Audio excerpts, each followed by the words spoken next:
Hello and welcome to Kody and Korbin Have a Podcast, the show where two former roommates And they were roommates. talk about a new movie every week. This weekend on the show, we're going to be talking about Interstellar.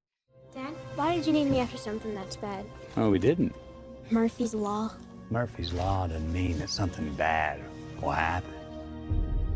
It means that whatever can happen will happen. We must confront the reality that nothing in our solar system can help us. Now you need to tell me what your plan is to save the world. We're not meant to save the world. We're meant to leave it. And this is the mission we were trained for. I've got kids, Professor. Get out there and save them. You have no idea when you're coming back. I'm coming back. I'm Korbin Zvokel, your host, and with me, of course, as always, is my co-host Kody. Kody, how are you doing? We back, baby. Week 2. Yeah, doing pretty well, man. How you doing? Good. And also joining us this week is our first guest of the season, third guest ever, longtime supporter of the show, probably our greatest supporter, and the person who chose this movie, Mr. Aidan Cotter. How are you doing? Doing great today, Korbin. Thanks for having me. Like you said, I'm an avid listener of the show. I don't watch a lot of movies, so I haven't seen most of the movies you guys have done episodes on, but I've listened to most of them anyway. And you know what? I feel like I pretty much just watched the movie. So ready to roll with Interstellar, one of the classics. Well, we always appreciate That's what we love to hear, man. the support. You know, you pick shit movies. That's probably the one he doesn't know. You know, I was just making a joke, but I wasn't allowed to talk about it. Continue on. Aidan, why'd you pick this movie, dude? Let's hear it. Interstellar. I'm a big fan of sci-fi movies, and Matthew McConaughey is probably one of my favorite actors, I would say. And you know, when both those two things collide, just kind of all the makings of a good movie. And I heard Kody did not really like this movie, so then as soon as I heard that, I knew we had to do it. Yeah, I think it's actually a good pick. So I think we will have differing opinions on it. And yeah, I mean, it's pretty. I feel like most people like this is a mainstream movie. I think so. I think it's a good one, just for a pick as well. Yeah. No, you should go first for initial thoughts, though, dude. Let's hear them. I want to hear what you think about this movie because I feel like me and Dane might be on complete opposite sides, but you might be like somewhere in the middle. So I'm very interested in what you have to say. Yeah, I would say I'm somewhere in the middle. I'm a pretty big fan of Christopher Nolan as a whole. I like just about all of his movies, which I know is a very like film bro take to have, and I recognize that a little bit. But I think this is not his best work. I think it is pretty. It's just too much. It's too over the top for sure. We watched Tenet. You know, we talked about going back and seeing Tenet last September, and that movie, you know, has a lot of big ideas, very similar to this one. But the thing, you know, it's stated in the movie, you know, don't think about it, just feel it. And what this movie tries to do is make you think about it nonstop, and you have no choice but to think about it. There's exposition out to the ass where they're always trying to explain every single thing that's happening with some sort of scientific, real world, practical, you know, mumbo jumbo. And it's great because it's accurate, it's true, and it backs up. But at the end of the day, it's all just like, let's explain this away. Like, even in that final scene, which is a little ridiculous, where he ends up in the Tesseract or whatever, you've got the damn robot explaining to him what's going on. Other thoughts, you know, this is a long movie. Sorry, this is a long movie. Yeah, you were being pretty loud there, dude. Otherwise, this is just a pretty long movie. It really ebbs and flows with the slower parts and the quicker parts. But yeah, that's what I got from my initial thoughts. Kody, tell us why you hate this movie. You know, normally I would say, I don't hate this movie. No, it's not that bad. No, this movie's fucking trash. Sort of backing off what you were saying, I actually love Nolan as well. I mean, I think The Prestige is one of my top 3 favorite movies, and that's sort of like one of his lower tier on other people's lists, I feel like. Also, obviously, like the Batman stuff's pretty good. Dark Knight, very good. But yeah, I mean, this is only the second time that I've watched this movie, And the first time it pissed me off, but rewatching it, it's just like the first hour, Nolan is just sucking his own cock with this twist. He's like, "Oh, this twist is so good. Oh, I'm gonna milk this fucking bookcase so much." Like, dude, it's really not even an interesting twist because you go from this scientific prospect to fifth dimensional beings, but it's not fifth dimensional being, it's just us in the future, which that doesn't really make sense. But yeah, he thinks he's M. Night Shyamalan's movie. I just don't buy it. Obviously, as well as that, this is basically just a porno for NASA. I mean, if there was like a timer on the clock of how much of screen I support time NASA. was just I like NASA, but they like were defunded like in the early 2000s, I think, or late 2000s. I feel like this was just something for them. Be like, dude, rockets are cool. They're gonna save the world, which might be true, but they basically just porno at this point. And then a couple other things. The score is just noticeably fucking terrible. I don't know what Hans Zimmer's doing in this movie. Wow. That's a really hot take.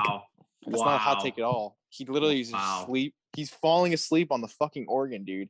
And I can't hear anything Matthew McConaughey is saying when they're in the fucking spaceship. Just goes, and it doesn't stop. He does that fucking a minute straight when there's anything going on in the spaceship.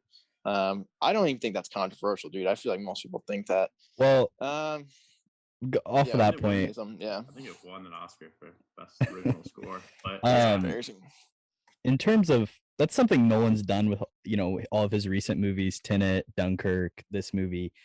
It's like it's this thing where he's like making the score a character almost, and he's like turning up the sound mixing on the score like ridiculously loud to where it's like above the level of some of the characters at moments. And I can understand why you'd be upset about that. And I think in Tenet it like is really bad, and I think this is like him beginning to do that. I actually like the music part of it. Like it's actually, catchy, like sort of go-to song, like the end credits. That's like the theme they played all the way through. But just, dude, he just blares it in my fucking ears constantly, and I can't stand it. That's most of my initial thoughts. Not a great movie here from Nolan. I think he's got a lot of issues in the plot, obviously, which we'll get to next. I'm sure a lot. Aidan, go for it, dude. What do you like? What do you like about this movie? Wow. Well, after it just got torn apart by you guys, let's see. For me, it's just like. I personally love the score. I guess we can just disagree about that. It's probably my favorite movie score of all time. Nominated for Best Original. Hans Zimmer wasn't nominated. Hans Zimmer is I think it was incredible. But that's bullshit. For me, it's just so much more than just a sci-fi movie, and there's a lot of criticism I think with the actual science behind like that aspect of the movie. But for me, it's so much more. It's so much like. I'm focused more on like Matthew McConaughey as like a father, like how he's like interacting and how he is kind of like you just get thrown into him as this single father who like isn't necessarily like not painted as like the best dad in the world, like not the best role model. And then he just gets like shipped away, and the entire time he's just like focused on like getting back to his daughter. Like that is like his end goal. Like he's just battling this like inner purpose where like he knows he could have done so much more with his life. Like he just has to be this small town farmer. And then it's like contrasting with that duty he feels to like get back to his family. And that for me is like the biggest draw. It's like seeing him like, I don't know, that like self-reflection where he's like trying to chase his own dreams and like be this like, I don't know, astronaut essentially, right? Where he's been working on this his whole life. But then that's like not his life anymore. And he has to like really battle with that. And for me, that is like what is so interesting about the movie. I haven't seen a lot of Christopher Nolan movies. I have to say, I think like Inception and Dunkirk. I guess The Dark Knight. Okay, I guess I've seen some Christopher Nolan movies. But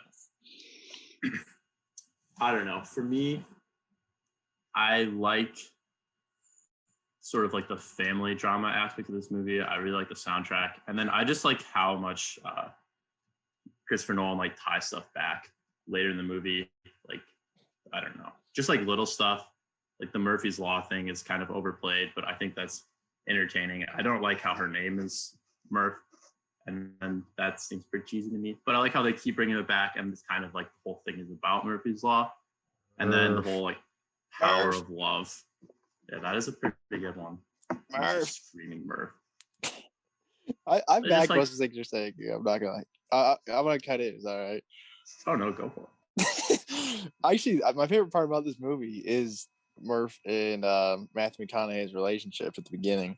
The scene where they're in her bedroom, he's gonna leave. I mean, if that doesn't like tear you in the heartstrings a little bit, you don't have anything there. And then at the end, when they're finally reunited, like that's actually good stuff. I think it's just surrounded by a bunch of gabagool that doesn't really necessarily need to be there. The overall theme of the power of love over science is definitely an interesting one in this sort of movie, just because it's not touched on at all until like the very, very end. And I'm gonna say I don't hate that theme, but I don't think it really works for this movie because their bond is strong enough, but I don't know if it's quantifiable enough to create a 5-dimensional bookcase. I'm sure we're gonna get into it more. But yeah, I actually agree with what most are saying, so that's good. That's positive, I guess. Yeah, I'll just finish up our initial thoughts here, unless Aidan has anything else to say. I think what doesn't work is that like they try and explain it all away so much, and then just at the end they're like, "Oh, it's love." So it's like it's a good theme, but it's kind of like Kody said, thrown in a little bit at the end. Obviously, love is important, but as the solution to all their problems, I would have thought it would have been gravity, not love, but I think it was a little bit of gravity as well. I mean, I think like technically it was gravity. Yeah. Right. Would you say that gravity is to Interstellar as family is to Fast and Furious? Wow. That's a stretch. There's That was pretty deep. it's a big moment. Why don't we just go ahead and get on with it, Kody? Let's move on to stupidest part. You stupid. They're not. Since I'm sure you have plenty to say. Yeah, I mean, I feel like I could focus on a couple here. The one at the beginning is, they just find Matthew McConaughey through these coordinates, and then he just leaves the next day because fuck it. That's dumb. That's obvious. That was pretty weird. The two big ones I do have is obviously the ending. I'm sure we'll talk a lot about the bookcase, but the one I want to talk about first is the whole Matt Damon character. Terrible. I don't know why it's in this movie. It's just there, I think. So there's like an antagonist, and it's so on the nose that Matt Damon's character's name is Dr. Man. He's a man. That is the worst of humanity right there. And just naming that just pisses me off. His intentions don't even make sense. He's like, he wants to do it to save everybody. But they were probably going to send Anne Hathaway that way anyways. So it doesn't really matter. He could have just, gotten on the ship with them and be like, dude, take me wherever you want because this plan's bullshit. He didn't have to lie at the beginning. I mean, he already got them there. So what's the point of killing them all and then just taking their ship? I don't know. It doesn't seem like a great plan. He probably would have had some time to think it out if he wasn't, in that water casing for like 100 years. But yeah, I honestly just hate that part of the movie every time. Well, I've only watched it twice, but the second time when it came on, I was like, I forgot this was in here. I'm just out of the movie after that. But yeah, what do you guys think about Matt Damon in this movie and his character? I have Matt Damon in. I'll definitely want to touch on him later. Oh yeah. He makes no sense in this movie. His character, their whole thing. I think for me, my stupidest part was the first planet they get to. How Doyle, like the one dude on the crew who dies, the first one who dies, how he doesn't make it back to the ship before Anne Hathaway gets picked up by the robot. If you watch the scene, he's like over halfway to the ship compared to Anne Hathaway, and they send that robot the case. And he's like rolling through the water, and the whole time Doyle is just standing there watching him while the ocean, these waves are just coming crashing down. And he's just standing. He doesn't even start to move towards the ship until Anne Hathaway is already back on the ship. Just like the most needless. That for me was just the dumbest. He deserved to die for being that stupid. That was the dumbest scene in the entire movie. That is funny. But that dude, the Matt Damon stuff is really bad. Yeah, that dude's like such a no-namer in the movie. I feel like you just forget he's there, and then he just dies for no reason. Like that Anne dude- Hathaway was so far out, and she still didn't die. And that dude did. I agree with that. That's pretty fucking stupid. Is that dude in Hunger Games? Does anyone know? Yeah, he's the guy with the weird beard in the first Yeah. one. Yeah. Yeah, that's the what I only thing thought. I know, man. Other than that. Yeah, that's funny. Yeah, that whole scene is definitely frustrating. Just the water, they're just being so stupid. It's avoidable. Aiden, do you have anything else that was stupid, or should I? I mean, there's definitely. I guess the other thing is like, I don't know if this is stupid or just like screw Dr. Brand, like the original old dude. Michael Like, Caine. Michael I mean, no, Caine. he actually think he does. I actually like his role. I think he fits his character pretty well. But like, just like his whole logic, like you find out that there's no plan A, like it's literally all just plan B. But then like he knows that. So I don't understand why he sends Cooper in the first place. If they were gonna go and there was no plan A in the first place, why do you need a really good pilot if you're not even coming back? And like he's just kind of I don't know. Just kind of like not a good person. He knows why he's setting this dude who's like a single father. He's like taking away from his kids and just setting him to die for absolutely no reason. Like they would have been totally fine without sending Cooper. So I 100% agree with that. And he's sending his own daughter as well. Like I guess you just don't want to see your daughter ever again. And he doesn't tell his daughter. Like she doesn't even know. Definitely tough. That really doesn't make any sense in the context of it. But yeah. It's quite the ethical dilemma. What about you, Korbin? What do you think was stupid? First of all, I love Matt Damon, and I don't want any Matt Damon disrespect to happen. I like here. even basically everything else he's in, but this, I think. I love a good Matt Damon cameo, especially. You know, when we get to recommendations, I'll throw some Matt Damon cameos at you. But for me, stupidest part for me, I mentioned a little bit in my initial thoughts. I just think there's way too much talking and exposition throughout the movie. Even like it's very much, you know, something they talk about. It's better to show than to tell. In this movie, just tells you. Even like the first scenes where Cooper goes and he has the parent-teacher conference, it's just all these lines of dialogue that are trying to tell you that, oh, this guy used to be an engineer and he used to work for NASA and the government's kind of shady now and you're running out of food and his wife died of a cyst. Yeah, that was just completely out of pocket. Like one of those teachers that he just came at him about his dead wife for no reason. He's just criticizing his stupid. Yeah, it's crazy.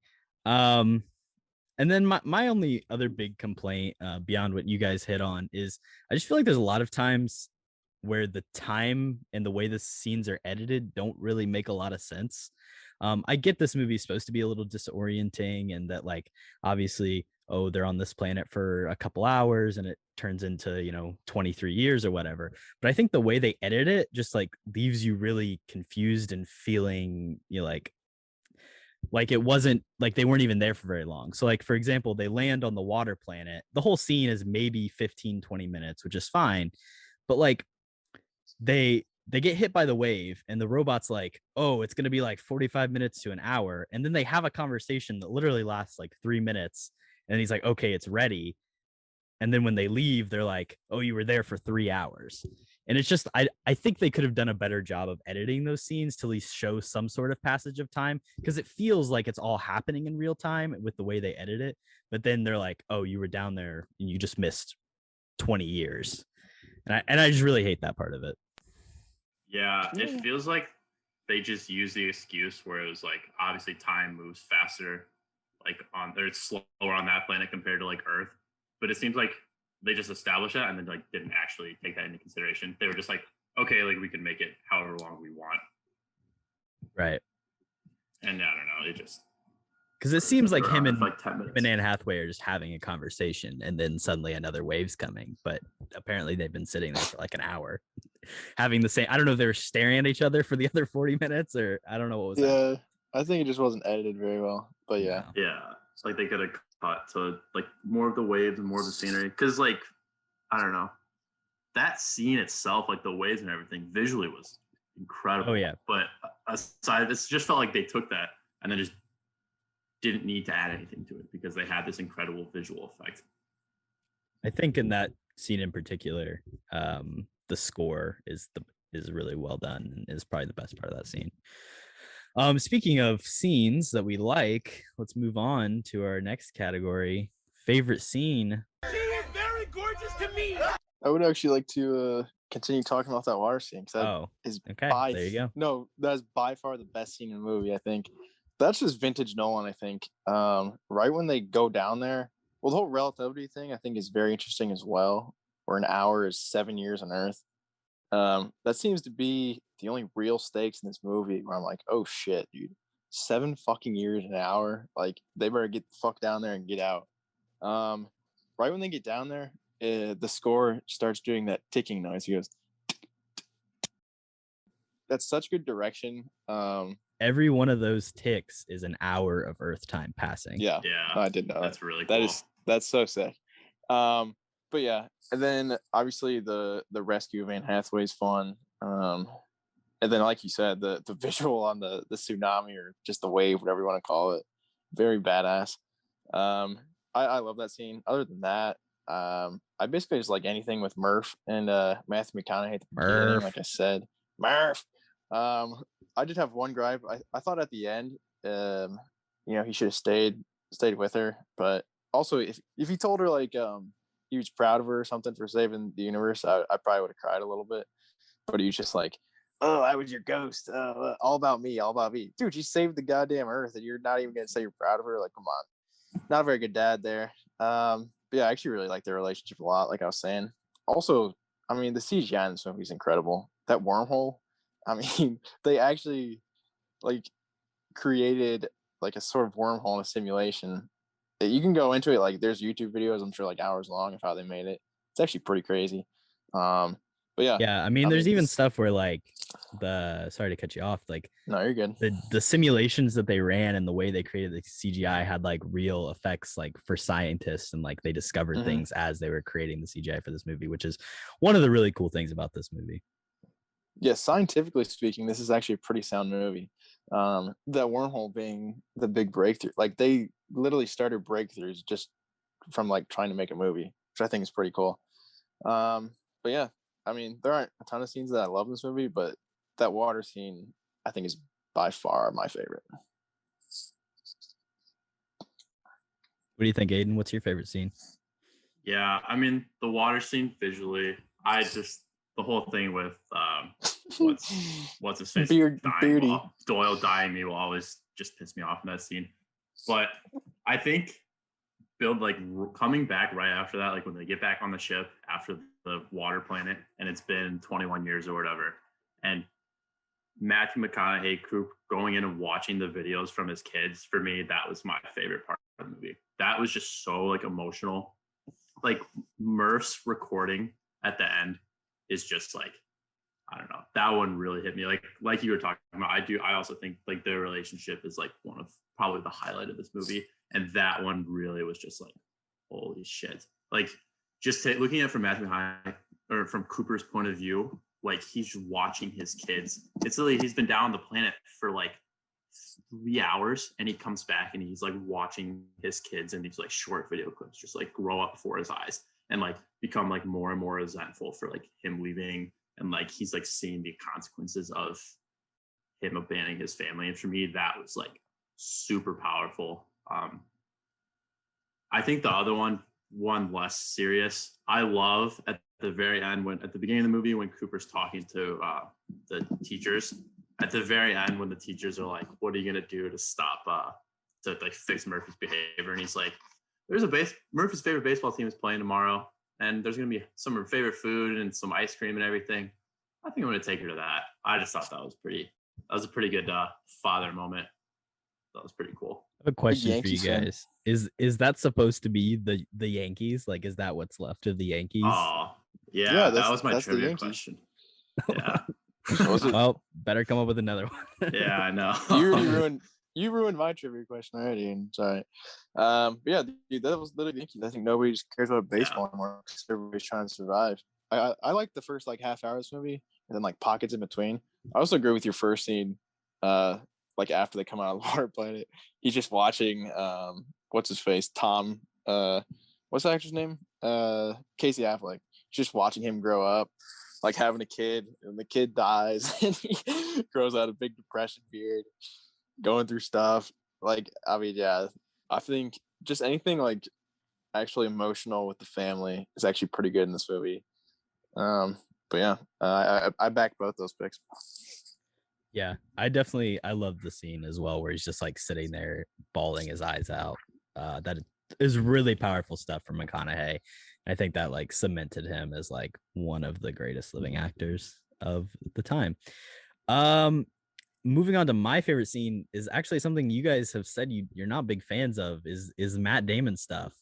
But I think in particular, the scene where it's cross-cutting, I think it's just really well done. So you have the kids on the ground with Topher Grace and Jessica Chastain trying to get her brother, her nieces, or her nephew to leave the farm. They burn down all the corn, and then they're trying to get him out of there, as well as that being cross-cut with Cooper being attacked by Matt Damon, that dude just being a total dick.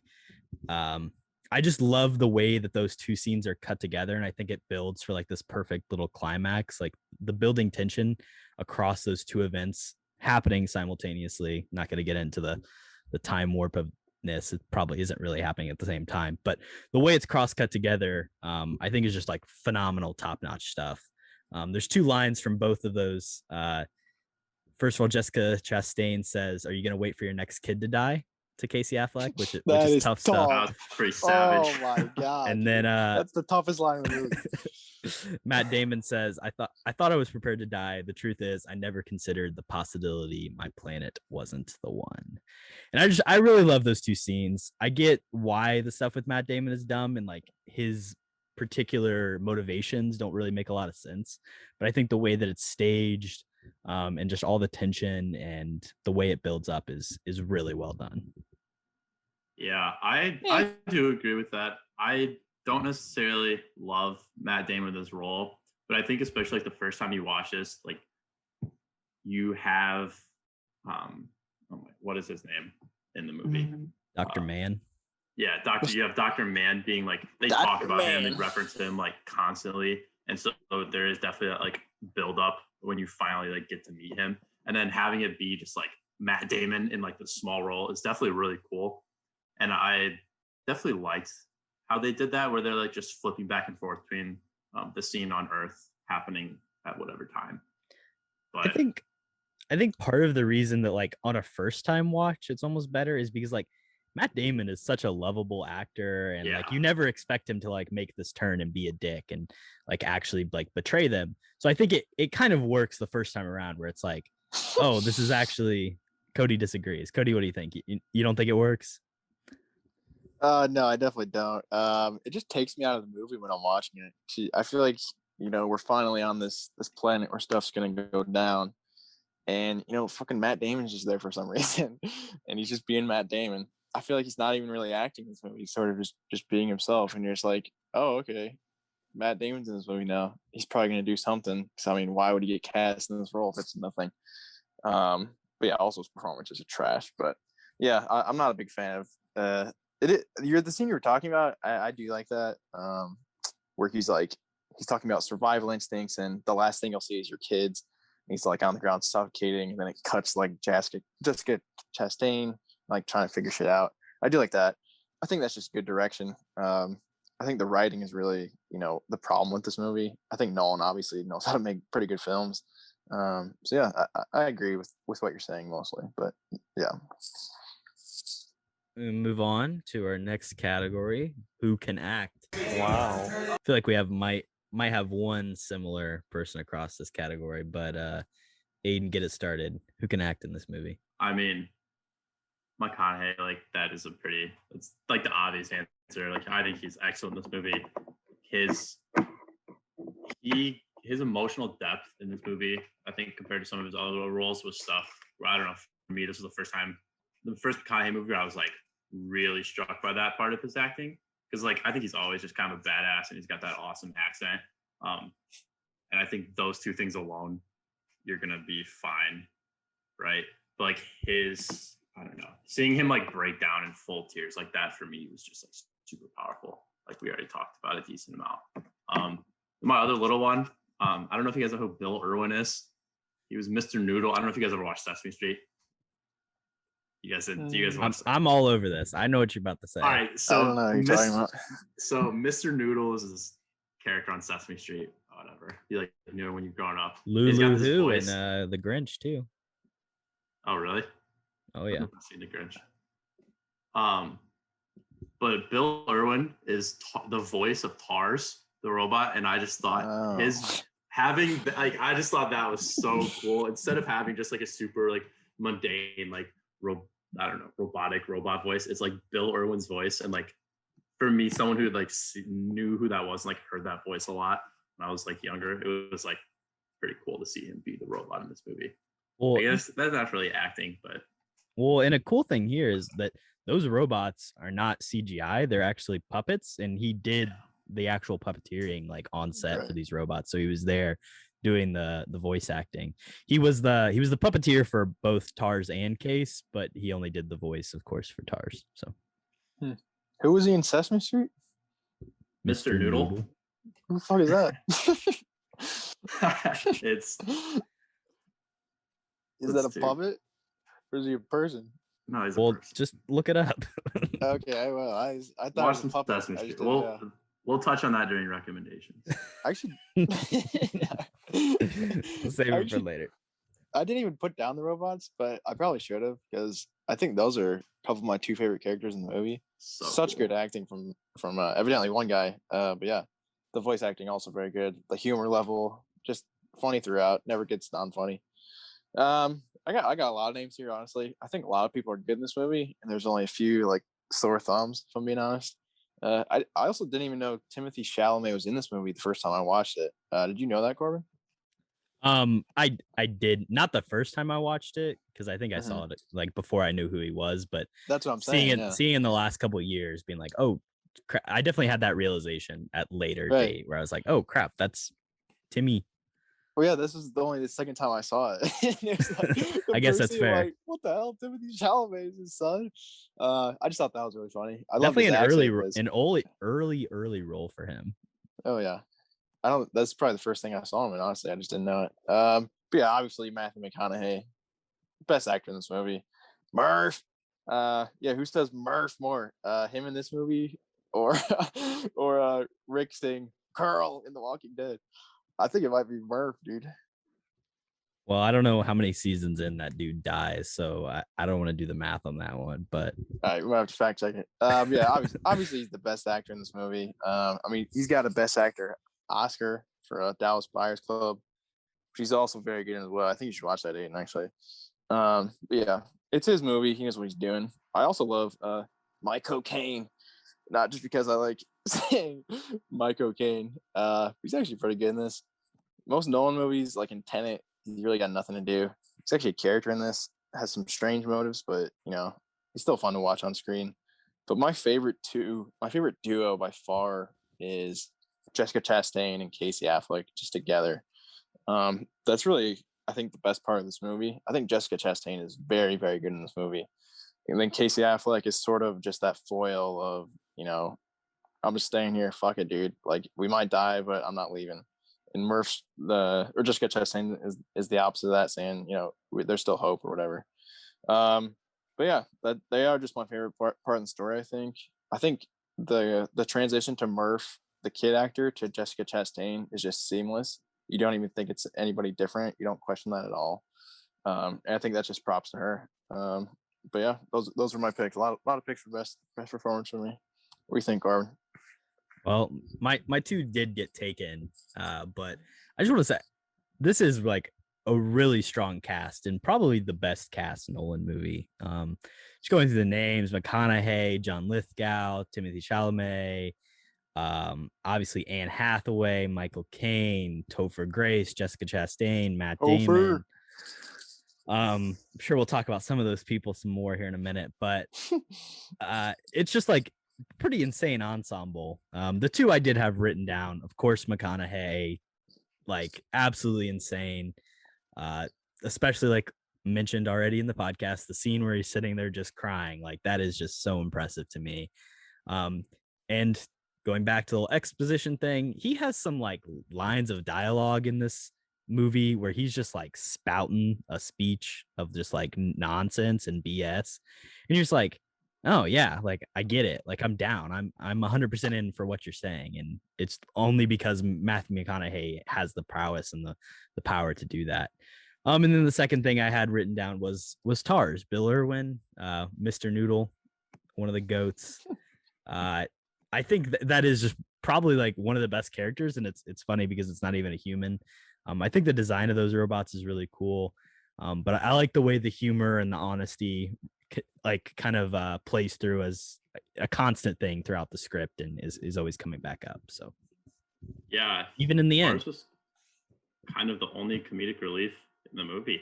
Like him and Cooper's interactions were like actually like very funny. Like all of them, having him like adjust the settings and stuff was like very funny for me. But yeah, I like that stuff a lot. Let's move on to who can't act. Yeah. I mean, it's Matt Damon. yeah, that was I've talked about it a lot already. The name's dumb. I mean, dude, his choices are interesting. He just shouldn't be in this movie, if I'm being honest. Just give me a no name. Give me pretty much anybody else. Like I said, he just takes me out of the movie, and then he doesn't really have anything to say. He just says random shit back and forth. That whole McConaughey walk, he was just talking about like really the most random crap ever. Human instinct, you're gonna see your kids when you die, blah blah blah. There's just no emotion in it at all, I thought. And I mean, even when he's turning into the bad guy or whatever, he's still not showing any emotion. Like you think this guy would be getting pissed off. He's like, dude, we're not going back home. We're trying to fucking save the earth here. What the hell are you doing? But they're just like, oh no, I'm just gonna throw him down a mountain, then headbutt him, and then just walk away. I think this might be his worst performance. I haven't seen everything he's in. He's been in a crap ton of stuff, but it's by far the worst I've ever seen him in. So yeah, I feel like that's the obvious choice here. Yeah, Matt Damon was the only one I had really written down from an acting perspective. He just, I don't know, he just gets talked up. I don't even know if it's really like, I definitely agree. Like he was very emotionalist, especially like at the very end when like Cooper is like just suffocating on the ground and he like just I don't know, he says some line, he like turns around, he walks away, he's like, I can't even watch this. Just like the way he says it is just like the most nonchalant. Like he just like, I don't know. I think it was a combination of him not doing a very good job, but also this role just not being very good for him. Like, I don't know. I feel like it's kind of hard to root against him. And especially in a movie like this, I think this is one of my biggest issues with this movie is like, there's not really like an antagonist. Like, who are we like rooting against? And I think if they could have cast someone who was like very obvious, if Dr. Mann would have been like very obviously a villain, I think that might have helped a little bit because Matt Damon is just like, I don't know. Like he just comes on the screen and you're like, you want to root for this guy. And then to have him be the antagonist for me was just like not a great plot twist. So I don't know. I think he was the only one I had for who can't act. The thing is too, I feel like he could be a good antagonist because he doesn't play the bad guy a lot. The obvious one to me is the Departed, and he's so good in that. I think just he didn't have enough screen time. I think he wasn't entirely sure who this character was or why he's feeling this way. But that could just be, he probably didn't get paid shit for that role either. So maybe he wasn't invested. Yeah, Corbin, you said he liked this performance, did you? Let's hear why. I guess you already said it a little bit. I don't need to defend it. If you guys don't like it, that's fine. I just have how many days do you guys think Matt Damon was on set for this? Oh, 3? Give him a week tops, yeah. Yeah, I'd say a week. Before we move on to you guys recasting Matt Damon, let me just get I got another role as well. Oh, so, okay. Yeah. Well, Yeah, go ahead. I got somebody. Oh, I only have one, so you go ahead and go. Oh, you want me to go again? All right. Yeah. My God, dude, what is Anne Hathaway doing in this movie? I feel like Anne Hathaway, pretty good actress. haven't seen her in a ton. I think I saw Devil Wears Prada once. Pretty good in that. But dude, I mean, I can't even listen to her talk in this movie. It's just bad. The beginning, it's not that bad. She's just like, oh, she's this hard ass scientist. I mean, I respect that. That's a good character. But then it just turns into a love story with her and some dead guy on some planet. We never meet. Yeah, that's tough as well. But yeah, it just goes from her spouting, scientific bullshit, which is fine. It's a decent role for her, to her, talking about how love is quantifiable and love rules all. We should go to this planet because, just straight love. The thing about Anne Hathaway is, that's fine for her character, but I just don't buy what she's saying coming out of her mouth. I think her emotional depth, like everyone's talking about, compared to Matthew McConaughey, just isn't really comparable in this movie. But her crying scenes, I just don't buy it. I don't buy much she says. It could just because she started out as this like fast talking scientist at the beginning, and then her character took such a strong turn to just this sappy emotional. I mean, that character would probably happen like that if you're in space and you're fucked up. Like, I mean, you're donezo basically. You find out your dad's been lying to you. Like, some emotional stuff would happen, but I just don't buy anything that comes out of her mouth, and I think she's terrible in this movie. So yeah, Anne Hathaway as Catwoman. That's a meh. She's not bad, but she doesn't really do anything. No Michelle Pfeiffer. Easy now. My one pick for who cannot act. I'm gonna say my man Topher Grace.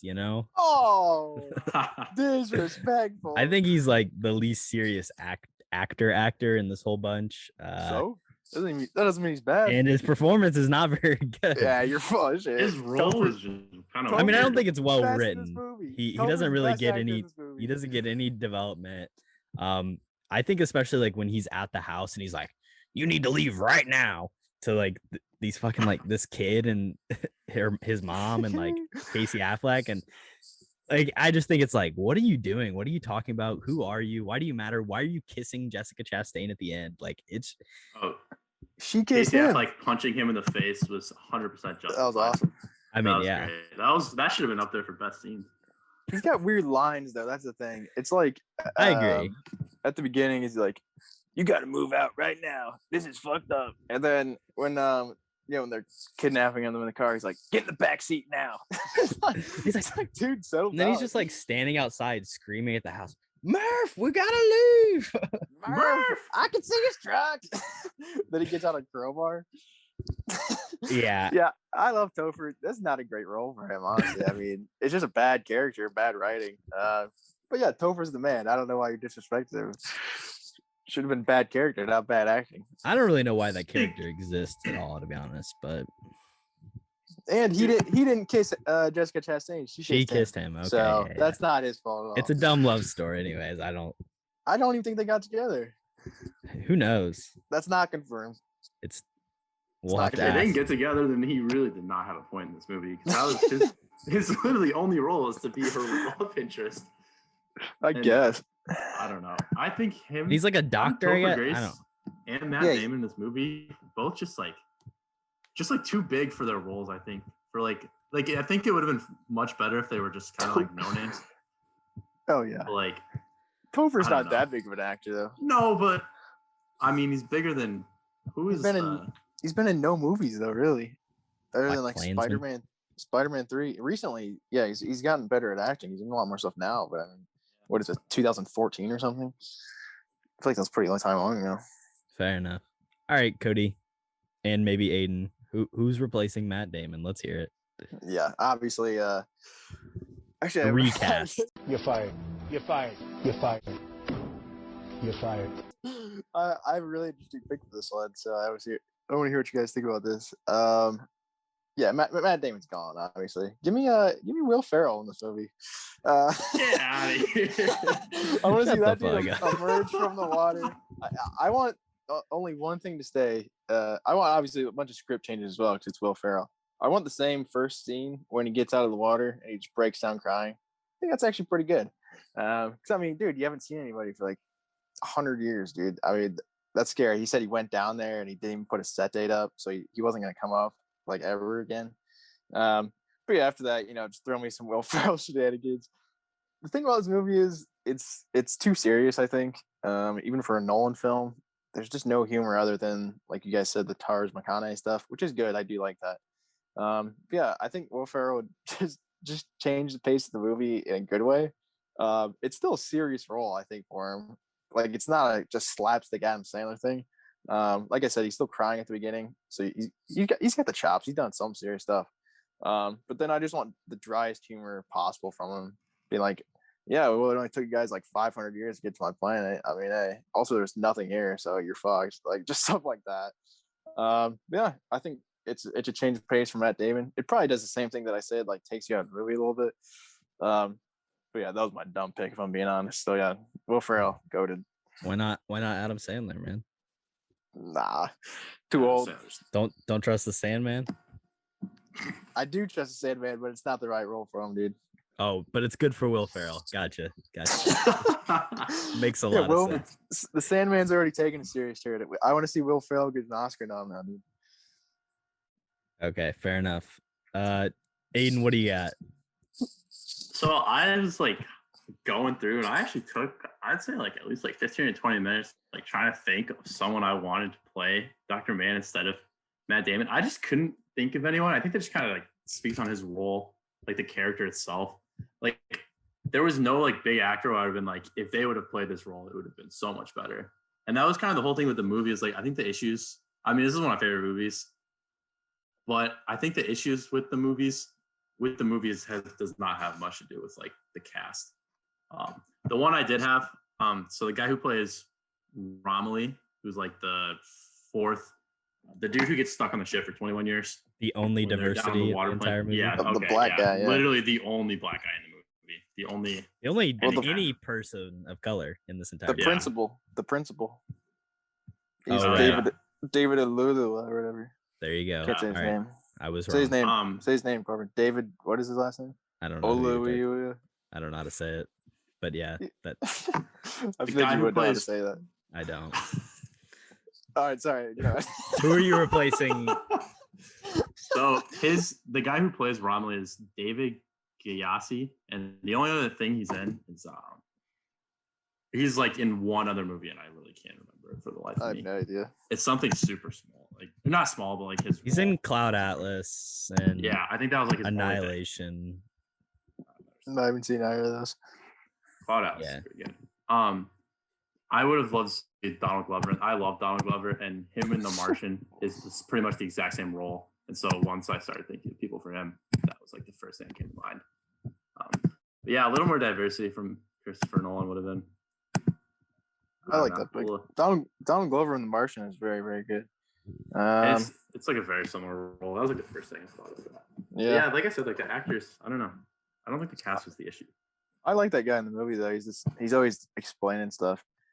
He's like punched the hole through the paper and stuff. Big science guy. That was a cool scene. That was actually, I like that part.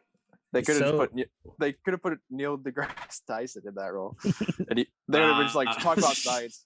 You don't need roles. You don't need lines. Just talk about science, dude. The thing I liked about Romilly was like how low key he played it. Neil deGrasse Tyson, not low key. I just came up with that off the spot, dude. That's a good role for Neil deGrasse, dude. That's pretty original. A sci-fi movie with Neil deGrasse Tyson.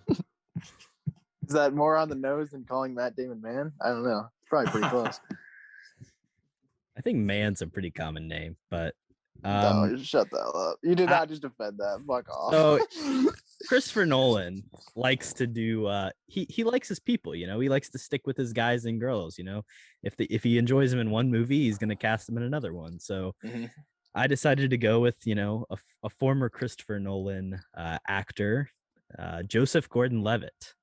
And I'm going to have him replace Topher Grace. So get Topher Grace out of here. I think JGL can kind of do a little bit of everything. He can play a weirdo, a tough guy, a smart guy. I think he's a little bit of an everyman in some ways. And I think he just fits in there a little bit better than Topher Grace. A little bit more serious, a little bit better looking, you know. That's debatable. But That I just would prefer him over Topher Grace. And then another one of the Dark Knight Rises great actors. He's also in Inception. Tom Hardy. Let's make him the voice of Case. No disrespect to the great Josh Stewart who voiced Case, but let's have Tom Hardy voice Case, the second robot. I was just about to give you a compliment and say, you're turning into you're turning into a good casting director. Because that Joseph Gordon-Levitt pick is actually pretty good. You're just wasting Tom Hardy at that point. You're paying that dude probably like 20 mil to voice a robot. And for the record, he's doing the Bane voice. Oh, well, I'm on board then now. Just had to make that distinction. Yeah, but I did have another pick, more of a more serious one. Yeah, because I mean, he's not going to cast Will Ferrell because he hasn't been in any of his movies before. So yeah, I took out my other terrible performance, which is Anne Hathaway, and he doesn't have a lot of females in his cast at times. I was thinking about putting in the Indian chick from Tenet, but she might be a little bit too old for the Anne Hathaway role. So I went for ScarJo. A little too diverse for this movie. That's true. She's not white, so there's no way she can go to space. But yeah, give me. All right, that's tough. I don't actually agree with that. All right, give me ScarJo. She was, I believe, in only one Christopher Nolan film, and that is the aforementioned Prestige that I was talking about. I'll tell you what, she's pretty damn good in that movie. And she hasn't been in a Christopher Nolan movie since. I don't know if they clashed on set or he just didn't think she was that good. But I think if you throw her in this movie, I don't know if it's necessarily better. I think ScarJo does have chops. Obviously, I mean, in Her, we talked about that a lot. But I mean, that is a different role because she's just a voice in that movie. But I feel like she never gets anything super serious to do other than just indie films, which a lot of people do. But I think it's just a change of pace for her. Give her something serious to do, and yeah, just get Anne Hathaway out of this movie basically. And ScarJo's, I think, better actress. So what about another former one of Christopher Nolan's people in Elliot Page? He's in Inception. How about Elliot Page in that role? I like Elliot Page a lot, dude. I'm a big fan of The Umbrella Academy, which is Elliot Page driven series. That's actually a really good shout. Yeah, her or ScarJo. I mean, them or ScarJo. I think it'd be great. We're gonna take a quick break for an ad, and we'll be right back. All right, and we're back from that wonderful word from our sponsor. That ad guy has a wonderful voice. We're going to move on to our next category. Welcome to the Academy. There's a mistake. Moonlight, you guys won Best Picture. Moonlight won. This is where we give an award to this movie, either a real or a made-up one. I'll get us started. We've talked about him throughout the movie. Our man, Mr. Noodle himself. Bill Irwin. There should be a best voice actor category. Oh my god! I know it's you're not gonna stop talking about this, are you? Dude? I know it's a limited. You only have so many every year, but I think he by far and away is one of the best parts about this movie, and it's just him, a puppet, and his voice, and I think he deserves some recognition for that. So, best voice actor, Bill Irwin. I agree that he deserves recognition, but you're not going to find 5 nominees a year for that category. That's the thing. You have 5 animated movies a year. Throw in any other voice acting. Though. Those are voice acting performances. I don't think it should count. It's different though. Do animated movies and then anything in a live action. Both those. Well, then an animated just going to win every year, and that dude's still not going to get any recognition. But he would have been nominated, and he would have won because I just decided it. Or would have voted for him. We are the Academy. That's why you're not in the Academy. I would also like to give this award for the best robot puppet. Didn't come out the same year as The Mandalorian, so no Baby Yoda clashing. So I'd say this would get the win easily. Also, best use of corn. That might get snubbed, honestly, dude. A lot of corn movies, I feel like. Field of Dreams. It's a I classic. was just gonna say that. Children of the Corn. Classic. Oh. I should not. I'd say probably Field of Dreams, probably, dude. Best corn. Movie sucks. What do you guys got? What awards are you giving? What? I got a couple interesting ones. Yeah. First off, I think this is a no doubt sweep at the at the Academy. Loudest organ blasting. I mean, it is the loudest organ I think I've ever heard in my life, and just constantly blasted in my ears. I can't really think of any other movie with a louder organ blasting. So, yeah. Maybe you need a better speaker for your TV, Kody. Could have been louder, I guess. Yeah. I would like to chime in really quickly. This movie was actually nominated for 5 Academy Awards. It was nominated for Best Visual Effects and won. And it was deservedly also so. Yeah. It also was nominated for Best Original Score. Yeah. Best right. Best Production Design, and then Sure. to top it all off, Kody, Best Sound Editing and Best Sound Mixing. That's fine. That doesn't mean it's not a bad score. I mean, you said it was You just blaring. didn't like the organs. Definitely shouldn't have been nominated for editing. I feel like just because it's Hans Zimmer and a Nolan film, he's going to get nominated for anything regardless, just because he's been so good in the past. Yeah, definitely should not have been nominated for editing or best original score. It's pretty embarrassing from the Academy, to be honest. But yeah, sound editing. Oh, okay, fair enough. Yeah, no, that's what I was saying though. Okay, gotcha. The actual editing is good. The sound editing's terrible. But yeah, my other nomination is the best fifth dimensional bookcase. I don't think any other movie has a really chance at this award. Actually, it'll probably win best fifth and worst fifth dimensional bookcase. It's kind of the best of both worlds. So the Razzie worst bookcase. I mean, it's got that category locked up. That's all I'm saying. What about best bookcase period? What do you think about that? Some good bookcases. What about The Lion, the Witch, and the Wardrobe? Is that a bookcase? I think it's a wardrobe. It's a wardrobe, bro. What? That's a wardrobe. Give me another movie with a bookcase. I don't fucking know. We'll come back to it. There's like secret entrance bookcase, like mystery movies, probably. There's one in Kingsman, right? Knives Out, isn't there? Yeah, Kingsman, probably. Knives Out. Sure. Yeah, there definitely is one in Knives Out, isn't there? There is, yes. Yeah, there you go. Well, Knives Out. Bookcase. Knives Out is definitely better than this fucking dumbass dimensional bookcase, but yeah. So, hey, you got any categories for us, my guy? Yeah, I got worst father award. Matthew McConaughey in this movie. Terrible, absolutely horrible. I'm sorry, just very selfish. Like, just leaving his kids alone with their weird grandpa, who's bound to die in this dust bowl at any minute. Like, yeah, but he's going to save the world, though.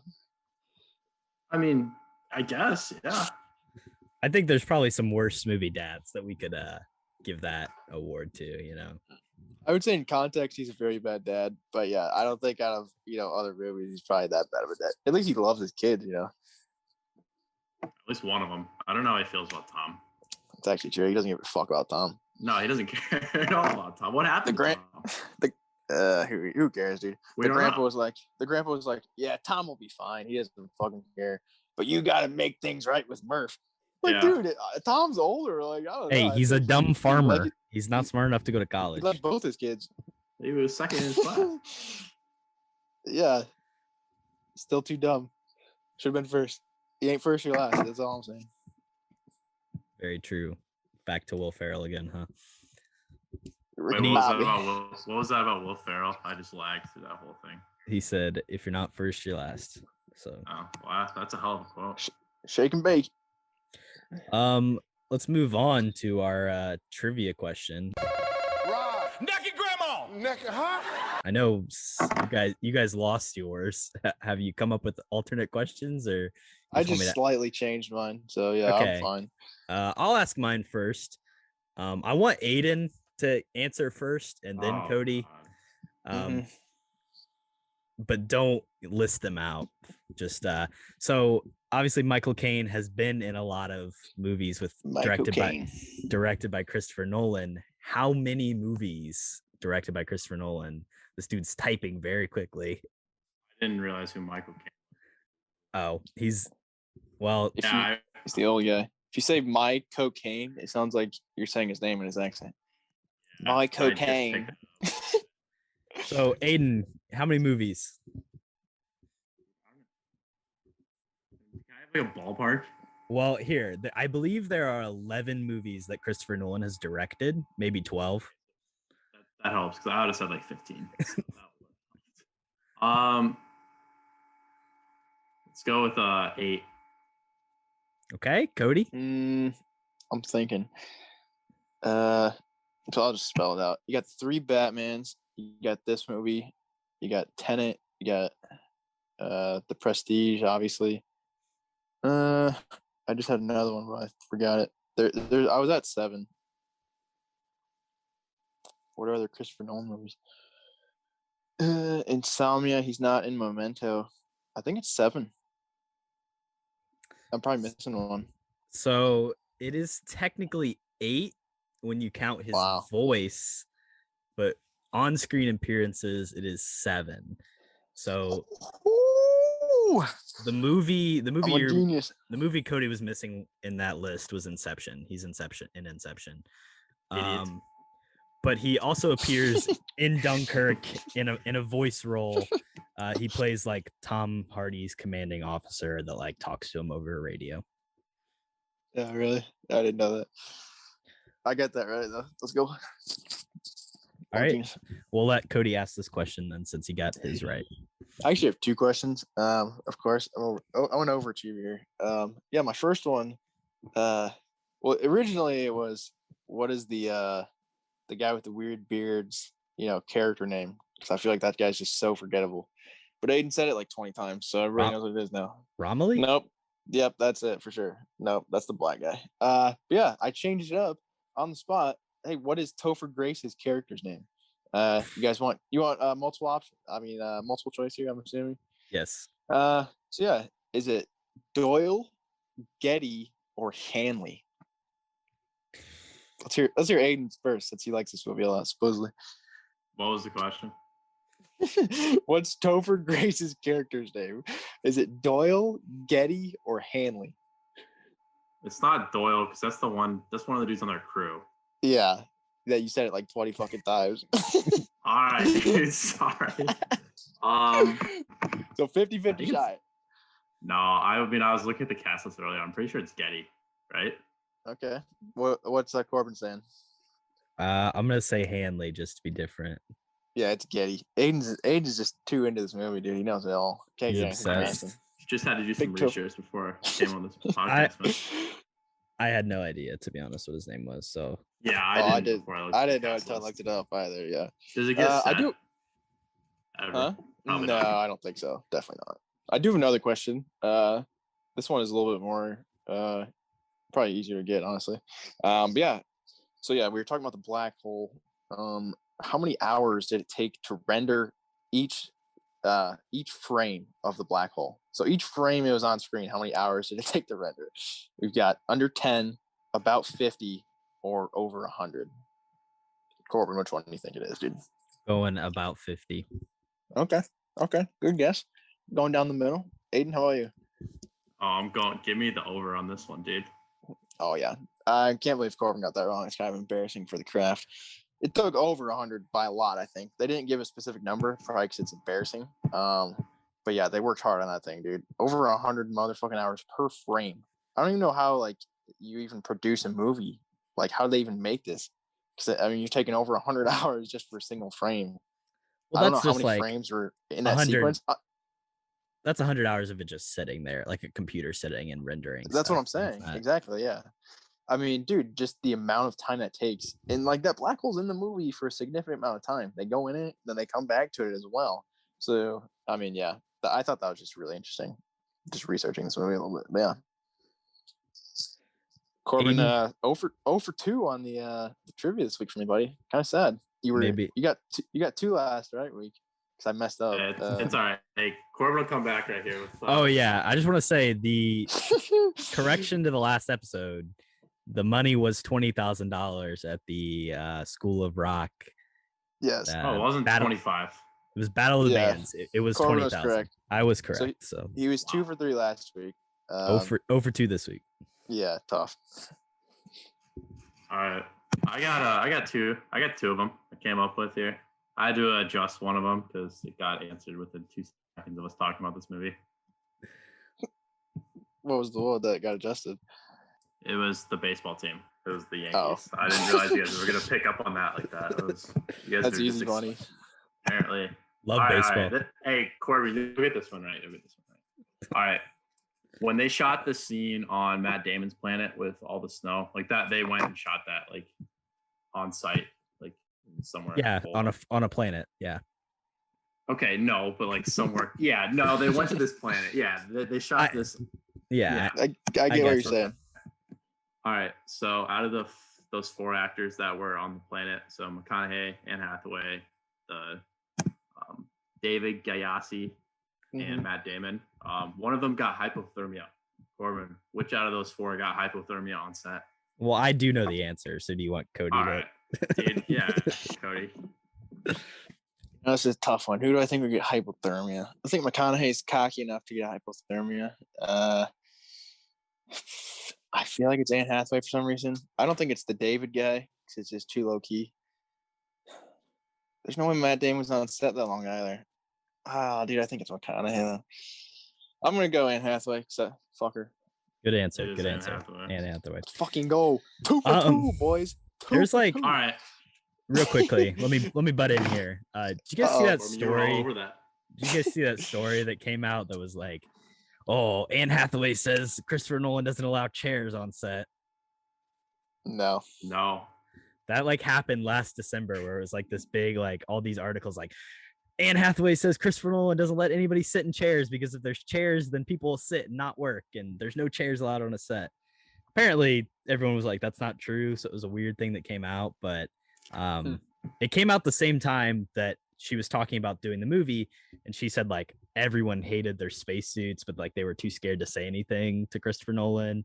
And then like Matt Damon's first day on set, he's like, this is the most fucking uncomfortable thing I've ever worn in my entire life. Well, tough. No one knows a tight ship, dude. Yeah.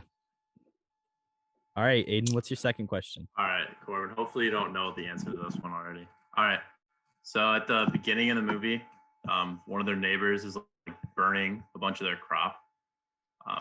What is the crop that they're burning? Oh, this is so easy. This is pretty easy. I don't even need multiple choice, my guy. It's okra. All right. Yeah. All right, dude. Okra. That's what Michael King calls it. All right, here we go. Okra's gone this year. I'll be gone next year. I will. I got another question for you guys. Okay, so. Oh no. Fun fact about this movie: all the corn, 100% practical. Christopher Nolan actually went out, bought some fields, bought the corn, planted it, legit corn. And at the end of the day, they actually made a profit. He planted it himself. Yeah. Well, yes. Seed by seed. He planted it. But they ended up selling it at the end of production. They actually made a profit on the corn that they bought. So that's interesting. How much corn, and I can give multiple choice, how many acres of cornfields did they plant? Acres? Yeah, let's hear the multiple choice.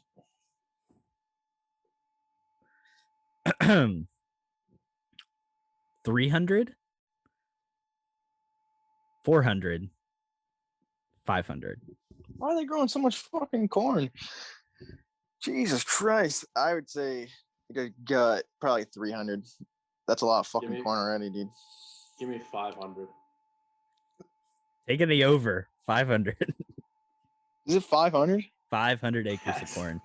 My God, dude. What are they doing with so much corn? They only drove through like 2 acres over it, I feel like. Apparently he learned that you could do that because he produced Man of Steel, and on Man of Steel they also planted a bunch of corn. So sick. Dude, that's the definition of a weird fucking movie fact right there. I give you props for that. Here's a weird fact. Michael Shannon, the guy who plays Zod in Man of Steel, and he's in other stuff, that dude is coming and doing a show. He's coming to Cornerstone, which is where I work in Muncie, and he's putting on a play with the guy who voices the old guy in Up. That guy's still alive. It's very random. Yeah. Michael Shannon and Ed Asner are putting on a play at my work. Interesting stuff. You might have to peep a video, live stream that shit, dude. Alrighty, now we're gonna move on to our next category, the pitch section.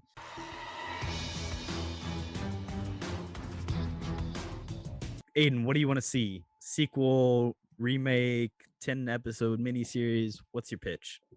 I think like a prequel to this movie would be pretty interesting. I think a sequel would be pretty stupid because like, I don't know.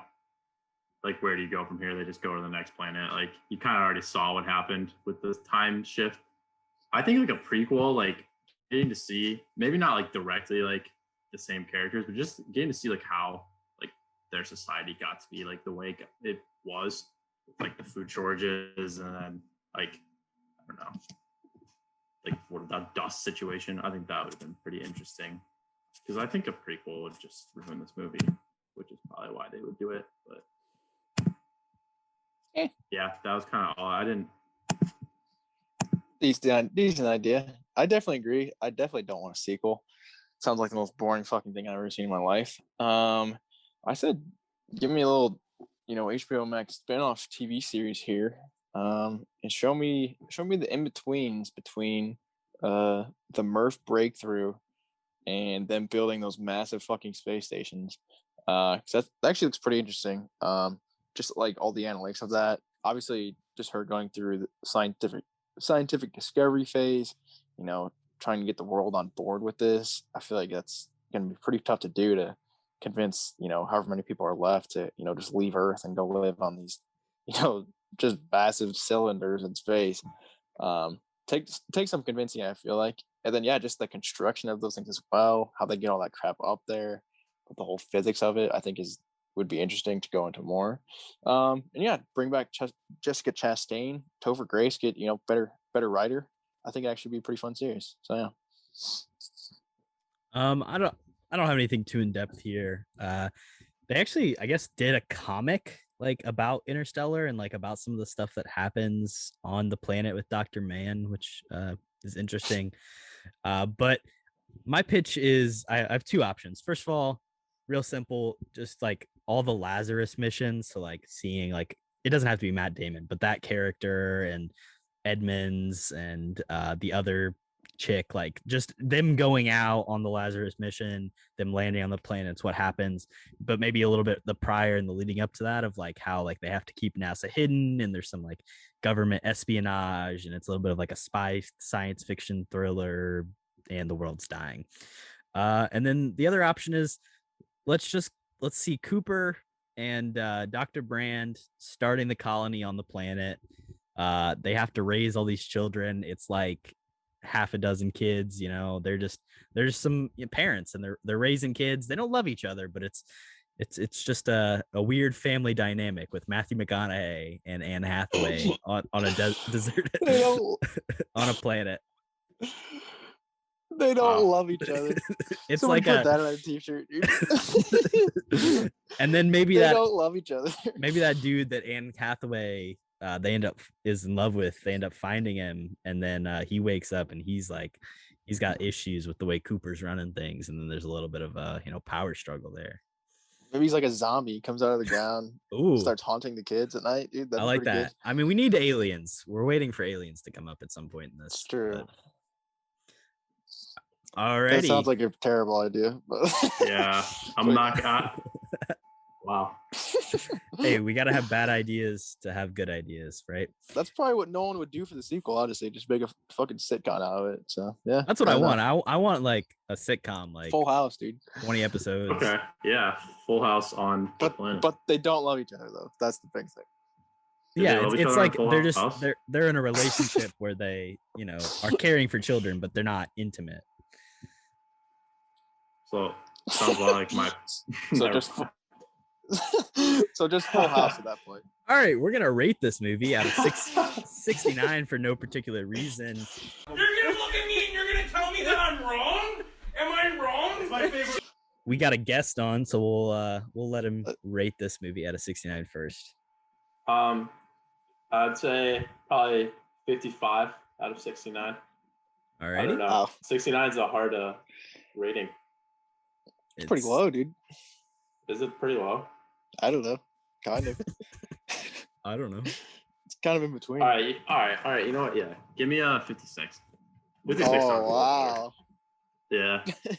Up for you guys kind of talked me out of it. I had a 62 on my notes, but you guys kind of talked me out of it during this podcast. I've been getting worse and worse. Don't let us change your opinion on the movie, bro. We made him hate his favorite movie. Hold strong, my guy. Yeah, hold strong, dude. Kody, I'm guessing yours is going to be on a lower end, so I'll let you go next, and then I'll meet in the middle. Sure. Yeah, I mean, I just don't enjoy watching his movies, so I don't think I can score it very high. That's probably the only Nolan film I can actually probably say that about as well. Just kind of sad. Yeah, this is on the lower end for me. I don't remember what my scores were for the low ones. They were probably pretty bad. I think this is probably around Holes, but if Holes isn't 42? higher, it should be. Oh, Holes, I put a 42. That's pretty low for Holes. All right, I'll bump this down a little bit then. I was going to say 48, but I'll say 46. 46 out of 69. I mean, I just don't want to watch it again. Sort of around like the same as The Last Jedi. But that movie just fucking is worse. But yeah, good visuals, good direction, but I just don't enjoy watching this movie. It's tough. So yeah, 46 out of 69. Bring her home, Korbin. Yeah, I am in the middle of you two, actually, right in the middle. So we got a 46, we got a 56, and I am coming in with a hot 50. I do like this movie a lot. I like Nolan movies by quite a bit, but it is not my favorite Nolan movie by any shot or any comparison. It has its flaws. It's way too long. There's way too much talking. There's weird characters at points, and I think 50 is a good spot for it to be. Very visually impressive movie, but not without its issues. You know that's not in the middle, right? Yeah, that's not in the middle. It'd be like 51, right? 51. Yeah. Middle in the sense of like this kid's an idiot. Middle in the sense of like I knew what you meant. You said though. You had said 46, 56. Yeah. You literally said dead in the middle. I realize it's not. Yeah. It was close. That's funny. Yeah, close enough. You are in the middle, just not the middle. Fair enough. I want to do something really quickly. I'm a big Letterboxd fan, and I'm going to read in this portion of the show. I'm going to read some Letterboxd reviews, and you guys can see what you think about it.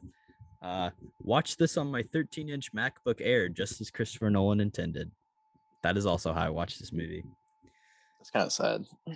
Tell me, put it on TV, dude. Tell me you wouldn't cry too if your son grew up to be Casey Affleck. And then Maybe a little if he's bit Ben Affleck, I'd care. Yeah. Timothée Chalamet growing up and become Casey Affleck is one of the grossest things I've ever witnessed. And that is all. They're just making fun of Casey Affleck, dude. Well, fair enough. You think if he grew up to be Ben Affleck, Matthew McConaughey would probably care about him. But Casey Affleck might have had some. I believe he had some allegations against him. I can't comment on the validity of them, but I believe who hasn't in Hollywood, dude? Jesus Christ. I'm just saying. Town's a shit show. That's getting cut. All right, Aidan, what have you been watching recently? Anything? Got any recommendations? Dr. Noodle. This is probably the first movie I've watched in 2021, but I want to recommend him. No, it's July. I don't watch movies, bro. I want to recommend a movie I've seen a lot of trailers for. It's called Escape Room: Tournament of Champions. It looks excellent. I think it'll probably be reviewed on this podcast at some point. It'll probably win I am gonna go see it for sure. So I've only seen an ad for it every single time I turn on TV. I'm gonna recommend that. Yeah, they kept playing that ad over and over and over again. It looks fucking terrible. I've been to the movies a couple times, and that is the one trailer that has played at every single movie. Yeah. Like it's a constant. It doesn't matter what genre the movie I'm watching is. It's always Tournament of Champions. You can't even watch. I have to pay like $2 if I want to watch the original one. So I might just go in blind, not see the. Their marketing campaign is crazy though, dude. It is. Props to them. But they did give away like the big twist in the commercial where it's like they think they're out of the escape room and then they're not. Wow. It's just a you're street. You're invested already, dude. I've seen this trailer in a theater like 6 times. All right, I'll go next. I don't have much to recommend either. But yeah, the season finale of Loki was this week, and you know what? I thought it was better than I expected going into it. You know, the first couple episodes, like I talked about last week on the podcast, really enjoyed. The next 2 were just sort of iffy. This last one, I would say it was also iffy, but I actually really liked it. Sort of just a sit down with, a new character, and I thought they landed it pretty well. Also, I mean, spoilers. So I'm gonna say his name because fuck it, who the fuck cares? This isn't coming out for another like 5 days. I mean, King the Conqueror. This isn't King the Conqueror, but it is King. I thought they set him up beautifully. Jonathan Majors, a great actor as well. I like him a lot. Yeah, super charismatic, and they just set up his character to, I think, the perfect degree. They just come in, they sit down with this guy, talk to him for a fucking half hour, just like we get to know who he is, which is great. But that's not even really going to be his final form. Exactly. I mean, he's going to be a complete asshole, but with that personality, which I think is kind of a genius move. But yeah, the MCU is just gonzo at this point, dude. Doctor Strange 2, Spooderman 3, they're going to be off the rocker. Just all these multiverses like clashing. I actually don't know what they're going to do now, and that kind of makes me excited about the MCU, which I really wasn't the past couple of movies. So yeah, I still haven't seen Black Widow, to be fair to me. So yeah, I'm just not. I'm excited to see it, but I mean, it's just another Marvel movie at this point. You know, I'm excited they're doing new stuff. But yeah, I mean, we've got 5.5 months left in this year, in this calendar year, and we've got 3 MCU movies and 2 MCU TV shows still yet to come out, and yeah, I'm very excited to see. Dude, Spider-Man comes out this year, and we don't even have a trailer yet. In December, yeah, I think we'll get it soon. Crazy. I think it was waiting on Loki. I mean, obviously, but still, and maybe that's even insane. What If a little bit too. But yeah. So I went and saw Fast 9 in movie theaters, and how's that? How's the family? Well, they stay strong. I tell you what, it might be one of the worst movies I've watched this year. So that yeah, Jake said it might have been the worst movie he's ever watched. I think that's a little bit of an over exaggeration. Disrespecting the family, dude. I don't know. Vin Diesel's gonna come for your ass. I like the Fast and Furious movies. He's on the way right now. But this was not very good. I'll reiterate that Loki is really great. And then I'm gonna suggest 3 movies with Matt Damon cameos because fuck you guys. Thor Ragnarok, Deadpool 2, and recent release No Sudden Move. Check them out. All pretty good movies. So what's his cameo in Deadpool 2? If you don't know, you don't know. He plays like the country. He's in a ton of makeup. You can't even tell it's him. But sick. Yeah, haven't watched a lot of movies. I've been watching The Sopranos lately. So really? Wow. Yeah. Big mobster guy. There's I watched like half of Goodfellas. I rewatched Goodfellas also, but there's like a Sopranos prequel movie coming out in like 2 months or something. So watching The Sopranos. So yeah. Fair enough. Yeah, I think it's some pretty good television from what I've heard. But yeah, I know how it ends, which kind of sucks because like we like learned about it in one of my classes, and we watched the final scene. Yeah, I've seen that as well. I don't know why they do that. Honestly, it's kind of a dick move from the media schools. But he was like, "This is a spoiler," and I was like, "Oh, I'll probably never watch this." And then now I'm watching it, and I'm invested, and I'm like, well, I know what's gonna happen, but I guess you don't know what's gonna happen because it's right ambiguous. But yeah. You're a big fan, right, Aidan?